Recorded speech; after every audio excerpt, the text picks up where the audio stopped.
think of, Marie? There's no place like home. Oh, yeah. I mean, isn't that what she was told to say? Well, she clicked her little red heels, you know. There's no place like home. There's no place like home. And so I said, let's play a word game then. I'll say, you ever do that where you say a word and the person says the first word that comes to their mind? So, all right, so how about this one? And you guys just say it out loud, okay?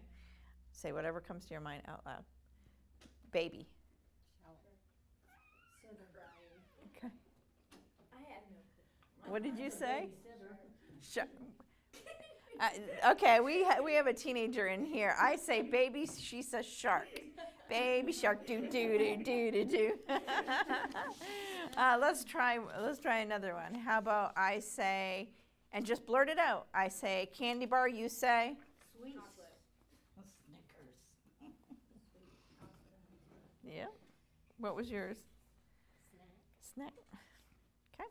One more, because I love doing this. It tells you so. It gives you such insight into people. I say sock. You say Missing. there's a mom with young ones. Sauce. I say sock. You say sauce. Monkey, sock monkeys. Oh, and here is our crafty person. You know, see, you see what I mean? And what did you? The same thing. I was saying shoe when she was saying Shoe, yep. So Organized, because sock and shoe go together, you know, okay. And the mom, what was yours, Donna? Foot. Yep. You're in the organized group there. Yours is just, you're a teenager. And then this is my crafter. So that's fun. I always love to do that. It does. It's so interesting the way God made our brains to work and, you know, what we associate with words. So here's a word, and you tell me what comes to your mind. Home. Comfort. Cozy. I'm thinking, I was thinking like comfy. Yep. Yep. Marie. Land. Yep. So, I mean, everybody thinks kind of differently. Some may say house, some may say family, your address. When a lot of times when I say home, it's referring to my childhood home. You know, it's kind of weird because even though, of course, this is my home, when, you know, I guess because my parents will say, well, and they said it like yesterday, so what day will you be home? You know, so, and it kind of, and it brings different things, safety, comfort. I ran into my apartment to grab something yesterday, and I'm like, oh, I love this little apartment. You know, I enjoy Devin and Kristen's place, don't get me wrong, but it's not my place. And so I was like, oh, yes, this is, you know, I miss my little pile here, my little pile there. So, you know, it brings, Comfortable furniture. yes, yeah, although I do love their couch and stuff. I sold it to Devin. We were going to move into our apartment, and I sold him my couch and a recliner, and then sold 2 recliners. Biggest mistake I ever made. And my husband reminds me of it a lot. And usually he doesn't, but that one he's like, joy. Because I thought, oh, we're moving in a small apartment. We need the couch with the recliners on the end of the couch that are electric. Bad idea. I will never buy those again. I'm waiting. I guess I'm impatient. I'm waiting. I'm like, this is ridiculous, you know. So sometimes it just gets left up, you know. But so, you know, brings different things to our mind. But like all of you said good things. But that doesn't mean if I asked somebody else, and lots of times I always think of some of the bus riders or that, you know, and some others that I've met along the way.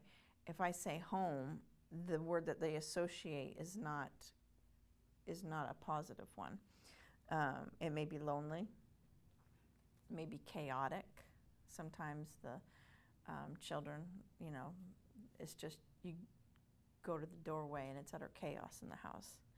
And, you know, sometimes the word might be lacking because, yep, and angry. Their home might be angry. And empty, abusive, cold. So, our definition, and I kind of figured everybody's would be, oh yeah, but that's not everybody's definition of home. Different words mean different things to different people, and that first word that pops into your mind, I'm glad ours are so positive, but yet to others it does conjure up negative feelings. But to the Christian, regardless of how we grew up, or regardless of how we're living now, the word home should bring thoughts of a whole different world, and that's that of heaven. So to the Christian, the word home takes on a whole different, beautiful meaning with good feelings about it, only positive. You don't tell anybody, you don't say the word to heaven to a Christian and they associate something negative with it. That's just not the way it works. Heaven is going to be wonderful, and as Christians, we cling to that promise of heaven. And it made me think of this song in the orange there. Somebody else sing it, because I've got my little cough going. When we all get to heaven, what a day of rejoicing that will be. When we all see Jesus, we'll sing and shout the victory. I just love it. I love this lesson because we lose focus so easily about what we have waiting for us. And probably my mom's diagnosis has come into play a little bit with this and just has me thinking a little bit more. My mom says, I know where I'm going. Makes me think of someone else we knew, a family member that did not want to die. They said they were a Christian, and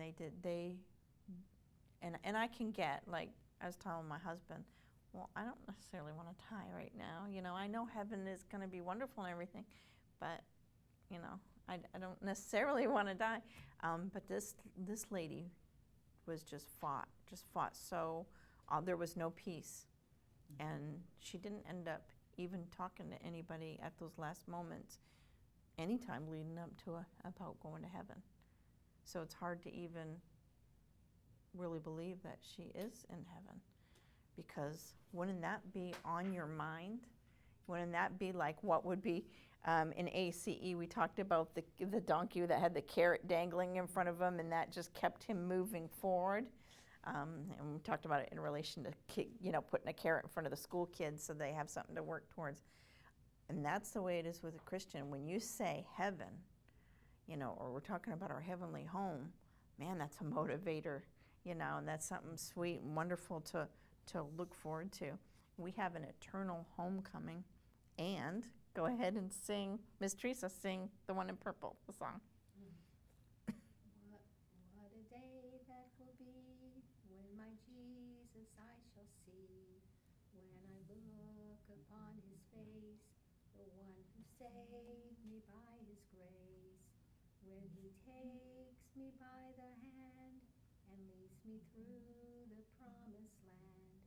What a day, glorious day that will be. Amen. Isn't that wonderful? Anybody else got one on the tip of their tongue? Up at the top, and I'm not going to sing it, but Why? where it was a whole different world, Mm-hmm. that of heaven. We don't belong here. This We're world is just a not my pass- home. Did I have it? Yep, I have it on the bottom in red. Go ahead and sing it, Tiff. No. Why? Well, Donna. Sing it, Donna. This world is not my home, I'm just a passing through. My treasures are laid up somewhere beyond the blue. The angels beckon me from heaven's open door, and I can't feel at home in this world anymore. Amen. Isn't it wonderful? We have such beautiful songs. We do. And this is part of the reason why, Pastor, we still play the hymns. We still stick with the old stuff. Because why? Because it just, there's something about these old hymns that people, yeah, they do. They lift you up. They edify. They're not the repetitive 7-Eleven words kind of thing. These old hymns, cling to them because the words they just really speak to your heart. And I love these hymns. I love the hymns that we sing in church, and I'm just thankful that is an area that my husband is very, very strong on. And I know some people think he's too strong. No, he's not. You know, those hymns before the service keep us heavenly minded and get us ready for the sermon to come. And they do this. Too many times worship songs do this back to us. And they don't quite give, you know, I've listened to some worship songs where you don't even hear the name God in there. And the music will be so close that it's like, is that a Christian song? Or, you know, and you can't even differentiate. There's no doubt when you listen to a hymn. Yeah. Everybody knows it. It's a different sound. Was it Moses and Joshua on the mount? And he said, Joshua said, "What's that sound?" You know? Yes. And Yep. it's because it was a different sound. And to us, the world's music has a whole different sound, and it does not do the same thing that the hymns do. So I encourage you, you know, we're going to look at some scriptures that reveal what heaven is about, and that is our heavenly home. Let's turn to John 14:2. You know, and it even makes it even just so much sweeter when you have loved ones there. You know, I can see it like written all over Carol's face. She thinks Ron. You think, I'm surprised, you know, you say heaven, Ron. Yeah, because he's there and he's waiting for us.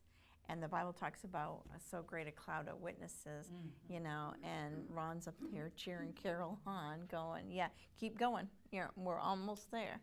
And just to know that that's, you know, what we have waiting for us, you know, it does take away any of the worry. And, you know, given my choice, I would choose heaven rather than stay here.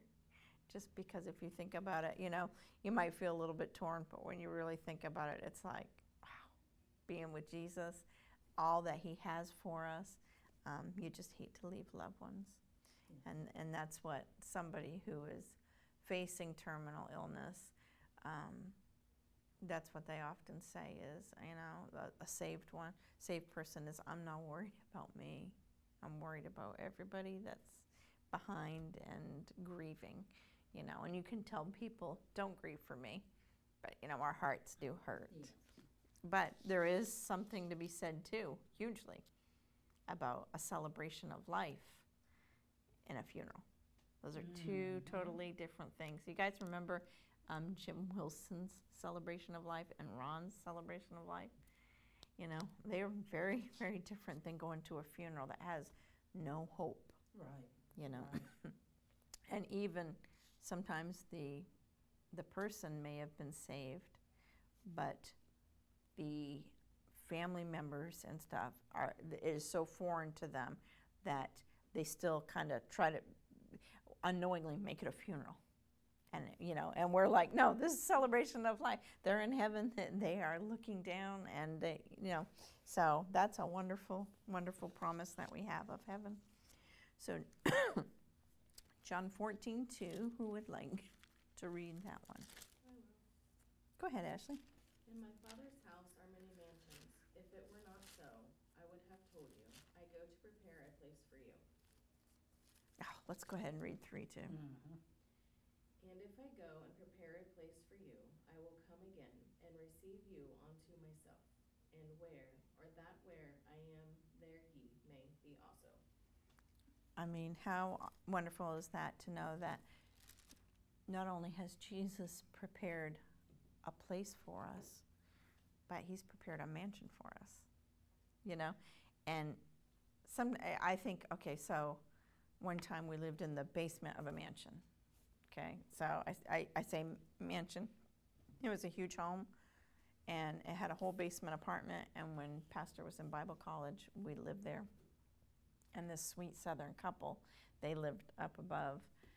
This would be the one where Devin strung the rope down from the porch and was The door. teetering on a bike with the jump rope wrapped around his neck.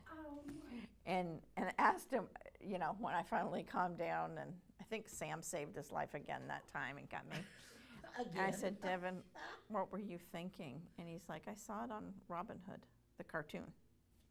He said, I wanted to see what it felt like. I mean, that's how a child's mind works. It was like, But anyway, so we lived in this mansion.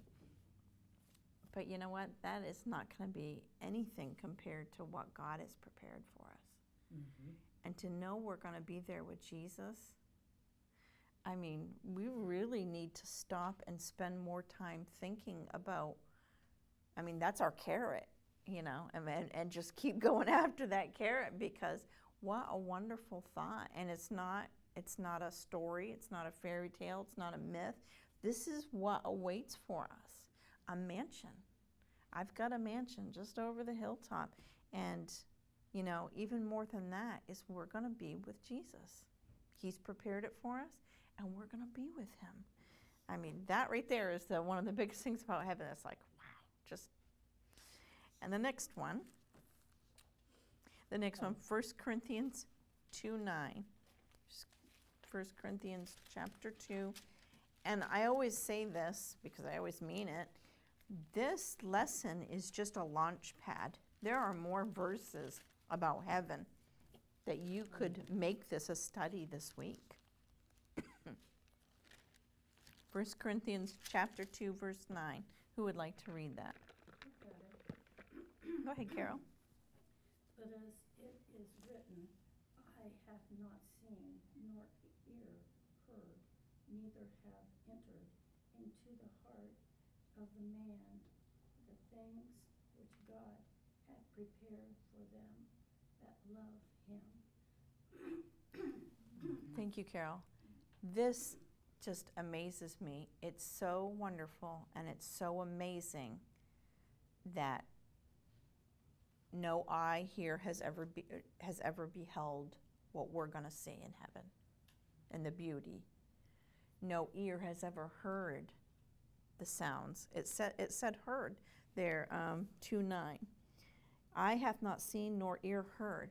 What do you think that means? What is it? The music? Is it the singing? What is it? Is it the animals, the birds? Is it the sound of Jesus' voice? Just think about it. There's so much here that's left unsaid, but there's enough said to be such a carrot dangling in front of us going, wow, things that no one's ever seen and things that no one's ever heard before. And just, on a scale to 1 to 100, it's 10,000, So how exciting is that? And then I put a note under there that Revelation 21 gives us some detail of that beauty. But we still can't imagine it. And go ahead and read that chapter at a later time. But, even with what little the Bible does give us, because I've heard, and I believe it's true, there's more said about hell than there is heaven. And it's because we do not have any understanding of we don't hell either, but we don't have any understanding just of how wonderful heaven is going to be, and it's just really, really neat to think about. Like, I wonder what those sounds will be. But I do think a big part of that is hearing the voice of Jesus and the worship that's going to take place in heaven, and the singing, and I do think like animals, and I don't know, animals are such a big part of our life here. Have to wonder about that. So the next one, Matthew chapter 6, verses 19 to 20.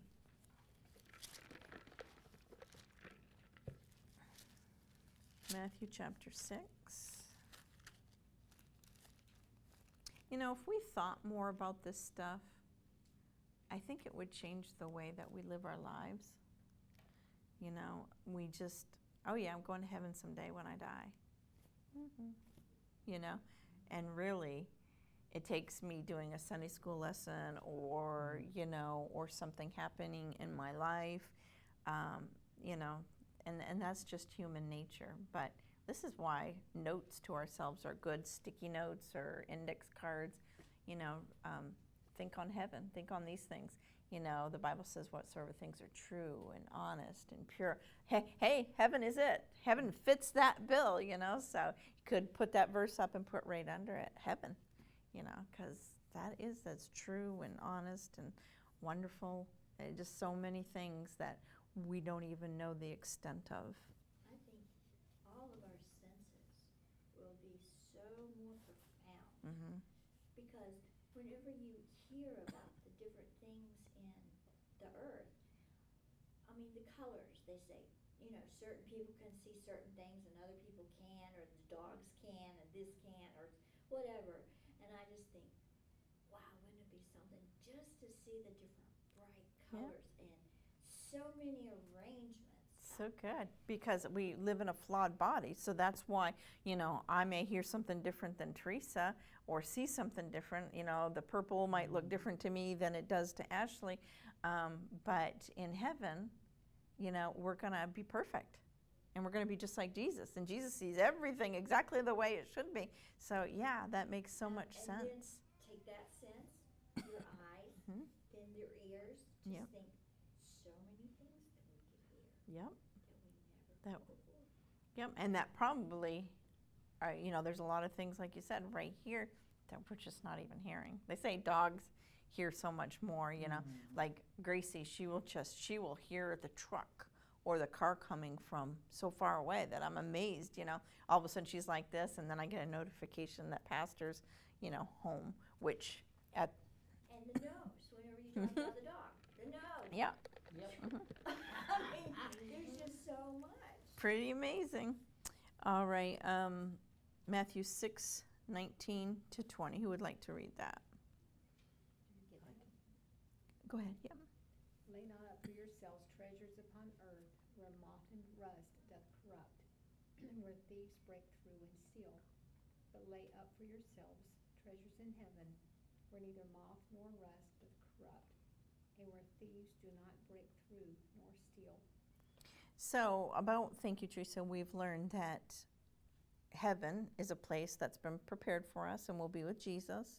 We've learned that it's so amazing that we don't really have a clue what we're going to see and hear because it goes beyond anything we've ever experienced here as humans.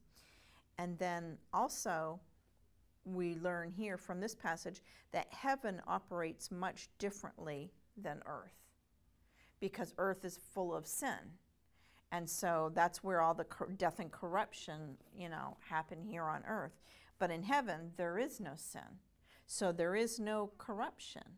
And that says where moth and rust doth corrupt. You know, that's talking about the physical things. But then it said, and where thieves break through and steal. That's corrupt man.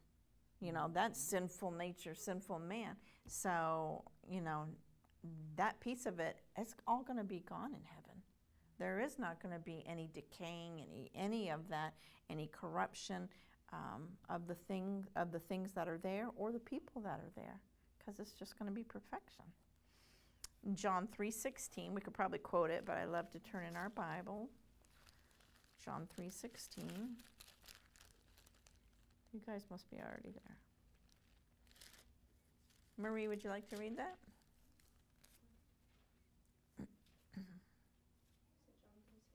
Yes, ma'am.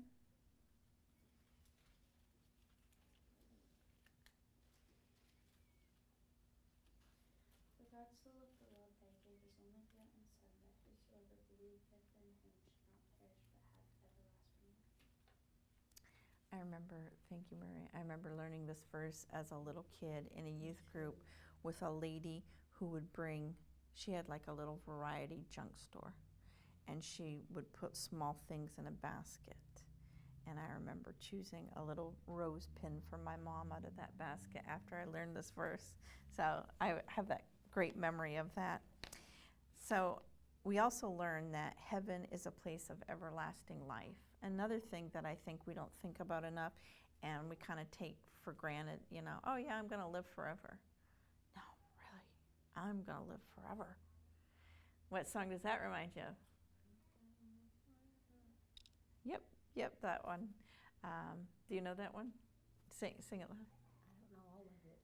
I'm gonna live forever. I'm Gonna die, no, never. Jesus died on the tree for me, and I'm gonna live forever. good. Won't kill you guys. That's a nice song. Yeah, it's just amazing all the songs that were coming to my mind as I was doing this. So, you know, heaven's a place of everlasting life. And you know, we have no concept of time. We know time here, okay, here on earth. But in heaven and with God, there is no time. And so our little finite minds cannot even wrap around. Go ahead and try to think about it. You know, I end up turning it off because we can't understand it. It's just one of those things we can't understand, is that heaven is going to be forever and ever and ever and ever and ever and ever. And it just goes on, you know, and it's just like, and then the fact that God always was, I mean, he always was. So it just, That one blows my mind. Yeah. It's like, because everything we understand has a beginning. yep, has that anchor of time. And hasn't it? The clock, And it's yep. like, And so no beginning, no ending, and somewhere here on this, it's not even a timeline, because a timeline has a beginning and an end. Somewhere in this time circle, there is this little blurb of the time on earth, you know, and that just amazes me. So forever, we're going to be there forever and ever and ever and ever, and just you just cannot wrap your mind around it. You just can't. How amazing is that? You're going to be with Ron forever. I don't know what the relationship, whatever. Who cares? You're going to be with Ron forever and ever and ever and ever. You know, just amazing. We're going to be with Jesus. I love it. 1 Thessalonians 4:16 and 17. 1 Thessalonians 4:16 and 17.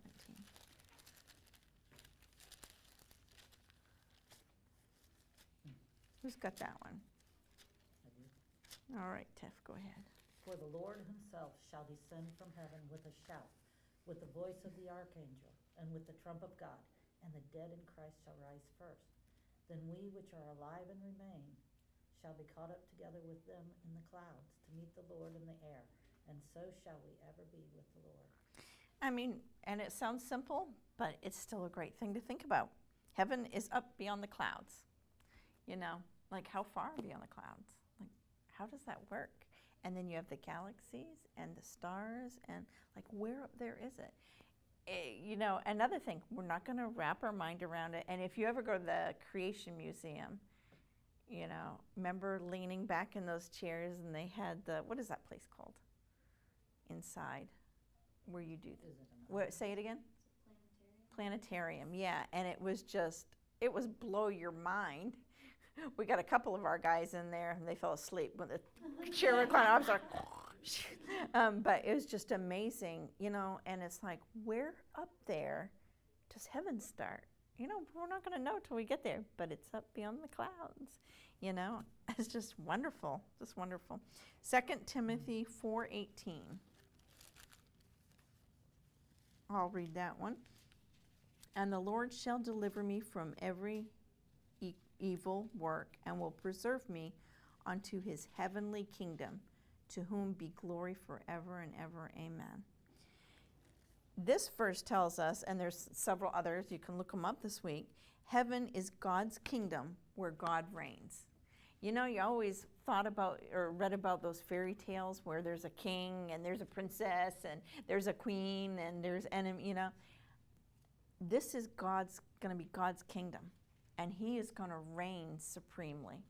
And Jesus is going to sit at his right side. There aren't going to be any enemies.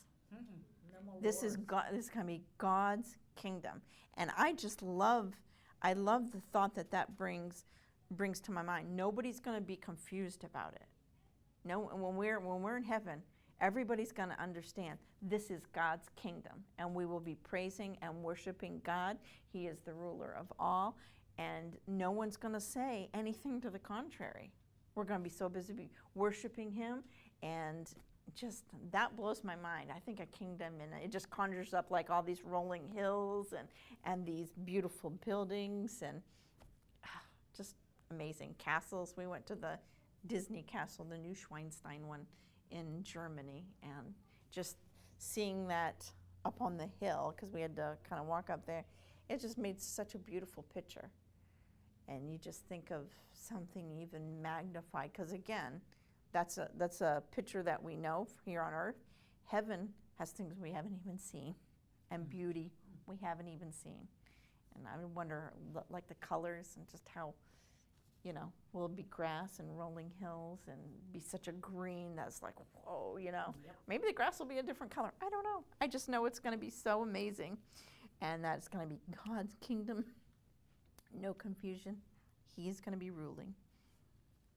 1 Timothy 6, 7, and 8. Who has that one? I do. Go ahead, Donna. But godliness with contentment is great gain. For we brought nothing into this world, and it is certain we can carry nothing out. Thank you. And you've seen the little funny things where there's no U-Haul behind the hearse. That's because everything that's going to be in heaven, for those of us that have accepted Jesus Christ as our Savior, everything that's in heaven is full of God's richness, God's goodness, God's righteousness. Everything is perfect there because it's from Him. I like this saying, we bring nothing to the table. Except we're recipients of all He has, and everything there is from His hands, from Him. Man has no part of it. You know what? Because we mess things up. Because we're sinful human nature. So we mess things up. No matter how good we try to make things, there is still sin, and we mess it up. Heaven is not like that. It's full of God's goodness, righteousness. Everything is perfect. Everything is exactly as it should be. And we don't bring anything to the table except for we get to enjoy all that. And that is wonderful to think about. Matthew 19:21.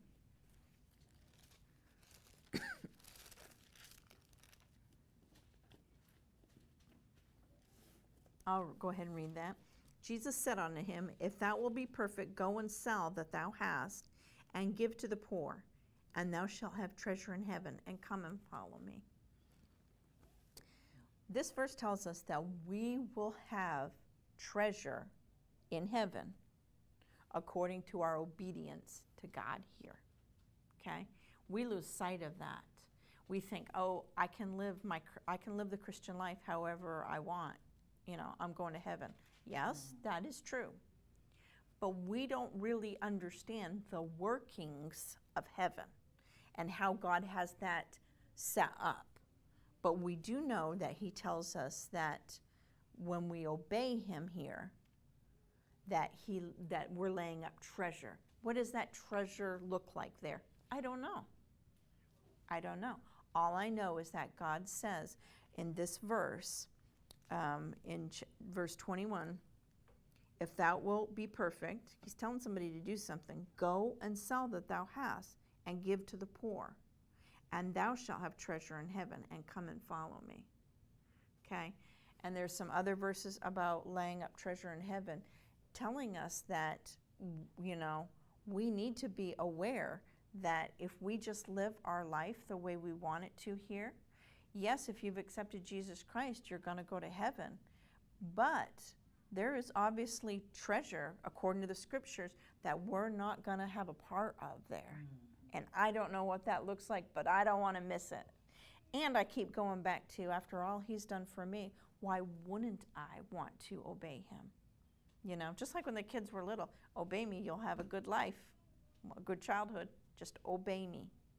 And when they didn't, I had to correct them and, to bring them back into obedience. Well, so many times when we're experiencing some friction in our life, if we stop and think about it and pray about it, ask God to show us, some of that may be him trying to bring us back into obedience, where we are obeying. And when we're back to obeying God, we're laying up that treasure in heaven. Again, treasure that eye hath not seen and ear hath not heard. Okay? And just, you know, again, going back to, why wouldn't I want to obey God with my whole heart? I know, because at those times I love me more than I love him. And I don't ever want to say that, but sometimes my actions say that. And then Revelation 21, 1 through 4 is the last one. Who has that one?